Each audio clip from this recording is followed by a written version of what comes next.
The glass fork in my hand seemed to vibrate against the ceramic plate, making a sound only I could hear as my mother's practiced smile widened across the Sunday dinner table. It was the first Sunday in October, and I'd been dreading this visit. "Natasha, we've been talking," she said, her voice dropping to that honeyed tone reserved for announcements disguised as requests. "Karen's had a rough time lately and well, she's going to be moving in with you for a little while." Not asking. Telling. The casserole I'd been about to taste suddenly looked foreign, each ingredient separated in my vision as if under a microscope. I set my fork down with deliberate care, feeling the tablecloth's texture against my fingertips with unnatural clarity. Around me, time seemed to bend, my father's eyes fixed on his plate, my sister's smug smile partially hidden behind her wine glass, my mother's expectant gaze. They'd planned this ambush carefully. The extra dessert, my father's uncharacteristic silence, the tension in Karen's shoulders. They were waiting for me to protest so they could label me the difficult one. The selfish one. Again. Instead, I smiled back, feeling my face muscles arrange themselves into something that passed for agreeable. "Of course," I heard myself say, my voice unnaturally light, like it belonged to someone else. "If it helps Karen get back on her feet, I don't see why not." The moment stretched as my words hung in the air. My mother blinked twice, caught off guard. My father's shoulders relaxed, crisis averted. Karen leaned back in her chair, a victorious tilt to her chin. None of them noticed how my hand had gone white-knuckled around my napkin, or how I hadn't taken another bite. None of them thought to ask the simple question that would have spared them what was coming. I hadn't lived in that apartment for weeks. And I had no intention of letting Karen, or any of them, move into a place that no longer existed. "My name is Nicole, I'm 28, and I'm a senior accountant at a firm no one outside finance has ever heard of. This is the story of how I finally stopped being my family's emotional bank account. I didn't wake up one morning and decide to lie to my family. It took years of quiet disappointments, of guilt-wrapped favors and memory-hold sacrifices. Years of realizing that in my family, survival came with strings, and being the strong one just meant being the most convenient to use. When I was 21, Karen's car got repossessed. She called sobbing, saying she couldn't get to her new job, that this one was different, that she just needed a little help getting started. My credit was clean. Co-signing felt like a small thing. She stopped showing up to that job 3 weeks later. Missed the payments. Guess whose credit took the hit? At 23, Mom called me crying because the mortgage was past due. Dad had been laid off. Karen had moved back in.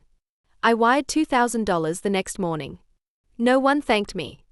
At Christmas, Mom handed me a mug that said "World's Best Daughter." I almost laughed. At 25, Karen got a DUI, first one we knew about at least.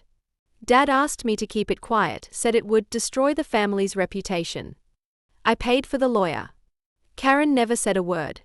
A year later, when she got pulled over again and I refused to help, Mom called me cold.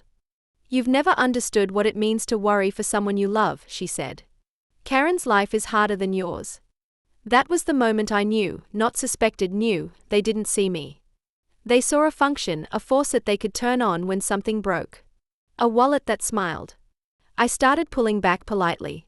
Declining invitations. Changing topics. Saying I'll think about it instead of yes. They noticed. And they didn't like it.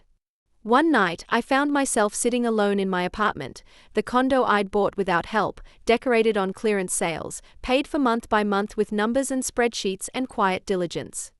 I stared at the front door and realized I didn't feel safe in it anymore because it wasn't mine. When they wanted something, it was always ours, just like my time, my money, my patience. So I made a decision. I called a realtor, sold the unit quietly, legally. Without fanfare, I moved into a small rental on the other side of town. No one asked where, and I didn't offer. I updated my address with work and bills but kept my phone number, figuring they'd never notice since they only contacted me when they needed something. I could have told them, but I didn't, not out of cruelty or revenge, but out of preservation. Because sometimes when you grow up in a family that only remembers your usefulness, the kindest thing you can do for yourself is disappear. Just enough to breathe. After that Sunday dinner, I returned to my new apartment. The text started on Monday. "We'll bring Karen's mattress Saturday morning. Patrick's loading the boxes Friday night. She's excited to finally have her own space. I didn't reply. I didn't need to. They were speaking to a version of me that no longer existed. Each message assumed I would open the door, rearrange my life, absorb the weight without making a sound. They'd done it before. They just didn't know I had stopped listening. By Thursday, Mom was texting me daily. Let me know if you need anything cleaned before she moves in. Karen says she won't be a burden. She's bringing her own dishes. That one made me laugh quietly over coffee. She hadn't washed a dish in her own apartment in years, but I let it all play out. I didn't push back. I didn't correct them. I waited.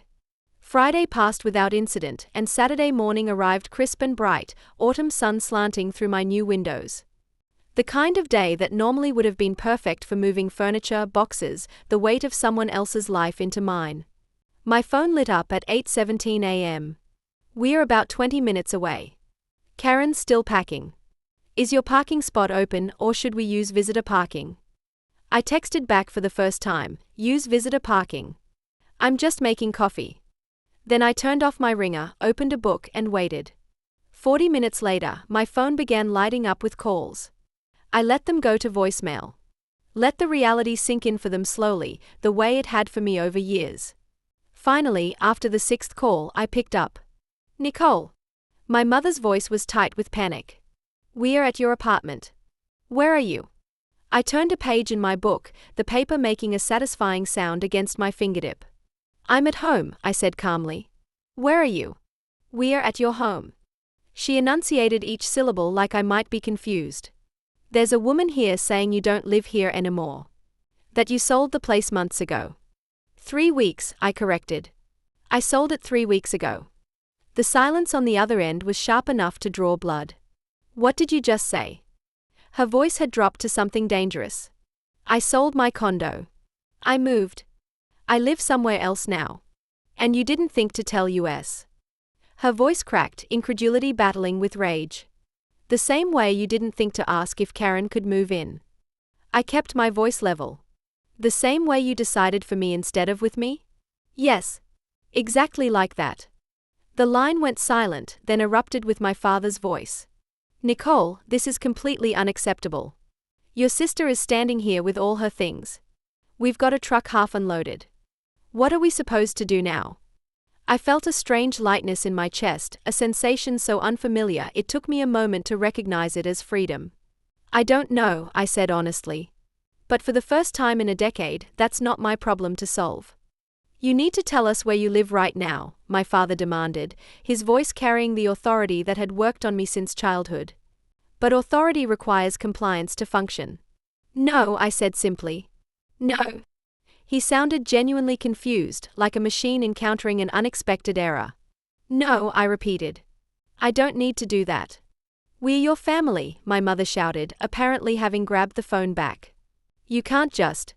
I can, I said. And I did. I'm not doing this to hurt you. I'm doing this because I need space that's just mine. What about your sister? My mother's voice cracked. Where is she supposed to go? The same place she was before you decided I was responsible for housing her, I said. This isn't sudden for me, Mom. This is years of the same pattern. I'm just changing my response to it. I heard Karen in the background, her voice high and tight. Let me talk to her. There was shuffling, then Karen's voice, tearful, but with that familiar undercurrent of entitlement. Nicole, you can't do this to me. I have nowhere to go. You had somewhere to go yesterday, I pointed out. Before you packed it up expecting me to give you something better. You're my sister. Her voice broke on the last word, genuine hurt mixing with manipulation in a cocktail I'd tasted too many times. Yes, I agreed. I am. And you've spent years confusing that with free housing, free money, and free emotional labor. My father's voice cut in from the background. That's enough. We are coming over. Tell us your address. I could hear Karen crying in the background, her voice muffled as if she'd turned away from the phone. No, I said again, that single syllable becoming easier each time. I'm not giving you my address. I don't want you to know where I live. You don't mean that, my mother said, her voice softening to the coaxing tone that had worked so well in the past. You're just upset. We're family. We'll work this out. I'm not upset, I realized aloud. I'm done. There's a difference. Done. My mother's voice rose. What does that mean, done? You can't be done with family. I'm not done with you as people, I clarified. I'm done with the dynamic. I'm done being the solution to problems I didn't create. So this is just what? Revenge? Karen asked, her voice hardening. You're punishing us? No, I said. If I wanted revenge, I'd have told you all 3 weeks ago and watched you scramble. This isn't revenge. It's a boundary. A boundary? My father scoffed. You're leaving your sister homeless over a boundary? I felt my pulse quicken but kept my voice steady. Karen isn't homeless because of my boundary. She's homeless because of her choices. And yours. And Mum's. All of you decided I would house her without asking me. That's not on me. That's on you. After everything we've done for you, my mother began. I laughed then, a sound so genuine it surprised even me. What exactly have you done for me lately, Mum? Besides volunteer my space, my money, and my emotional energy without my consent. The line went quiet. In that silence, I heard a lifetime of unspoken expectations crumbling. I didn't raise you to be this selfish, my mother finally said, her voice thick with disappointment. You raised me to be responsible, I corrected her. I'm just no longer taking responsibility for everyone else's irresponsibility. We are coming to find you, Karen threatened. We'll ask your friends your work. Someone will tell us. I felt a flicker of the old anxiety, then let it pass through me. You're welcome to try. But think about what you're saying. You're literally threatening to track me down because I won't let you live in my home rent-free. Do you hear how that sounds? Another silence, heavier this time. What do you want from us? My father finally asked, his voice smaller than I'd ever heard it. Nothing, I said honestly. That's the point. For the first time, I don't want or need anything from any of you. I'm just living my life. So that's it? You're just cutting us off. My mother's voice broke. No, I said. I'm drawing a line. When you can respect it, we can talk about what comes next. I ended the call before they could respond. 10 seconds later, my phone lit up again. I blocked all 3 numbers, not permanently, just for now. Just long enough to reinforce that I meant what I said. A cousin texted me later that day, asking what was going on. That's how I discovered what my mother had done next. The next morning, I picked up my phone to check my messages. I woke up to an explosion on social media. My mother had posted a 3-paragraph diatribe punctuated with heartbreak emojis and a photo of Karen as a toddler. We raised both our daughters to care for each other, but one of them has forgotten what that means. We are heartbroken that Nicole, so successful, so fortunate, would turn her back in our time of need. Karen didn't deserve this. None of us did. Hundreds of likes. Dozens of comments from people I hadn't seen since I was 12, calling me selfish, cold, entitled. It wasn't new. Just louder. I stared at the screen for a long time. Then, for the first time in my life, I posted back. A thread, simple, no flair, no hashtags. Screenshot, the $2,000 transfer I made to cover the mortgage. Screenshot, my name on Karen's car loan, followed by the collections notice. Photo, the lawyer invoice from her DUI case. Timeline, every one-time favor I'd agreed to since I was 21. Receipt, showing the sale of the condo. Message, one Karen had sent me 2 years ago calling me a boring robot because I wouldn't let her crash for just a month. I ended with one line. I didn't abandon my family. I just stopped volunteering for emotional debt. I turned off my phone after that, not because I was afraid, but because I didn't need applause. I just needed quiet. And for once, I had it. As the sun began to set that same day, I found myself alone in my apartment. That night, the apartment was still. No knocks from the hallway, no buzzing phone, just the quiet hum of the fridge and the occasional creak of old pipes shifting in the walls. I made tea. Chamomile. It wasn't for sleep, I didn't need help sleeping anymore. It was for the ritual. A soft cup held in both hands, steam rising like forgiveness I hadn't asked for. My phone lit up once. Mum. Then again, Karen. I didn't open the messages. I didn't have to. I knew the rhythm by now, shock, anger, guilt, pleading, always in that order. I blocked both numbers, Dad's too, though he hadn't tried to contact me again after that initial confrontation, not out of cruelty, not out of pride, but because not every door deserves to be knocked on forever. I walked out onto the balcony. It was cold but not sharp. The kind of cold that reminded you you're alive. Below, the city hummed along, people moving, headlights glowing, someone walking a dog in a puffy coat too big for spring. A neighbor 2 floors down waved when she saw me. I waved back. It was simple, that small gesture, but it was more real than most of the things I'd done out of obligation. Inside, I turned off the lights one by one. The living room. The kitchen. The hallway. No picture frames on the walls, no family photos, just quiet, just clean space. I didn't feel triumphant or bitter or broken. I just felt done performing, done explaining, done being the spare oxygen mask for people who never learned how to breathe on their own. Somewhere out there, they were probably rewriting the story again, casting me as the villain, or the cold one, or the ungrateful daughter. Let them. A week passed. Then 2. I checked my email occasionally, half expecting a message from them, but there was nothing. No attempts to reach out through mutual friends or colleagues either. I didn't come here to be loved. I came here to stop pretending I was. I didn't vanish. They just told the story like I had. And now I've written mine.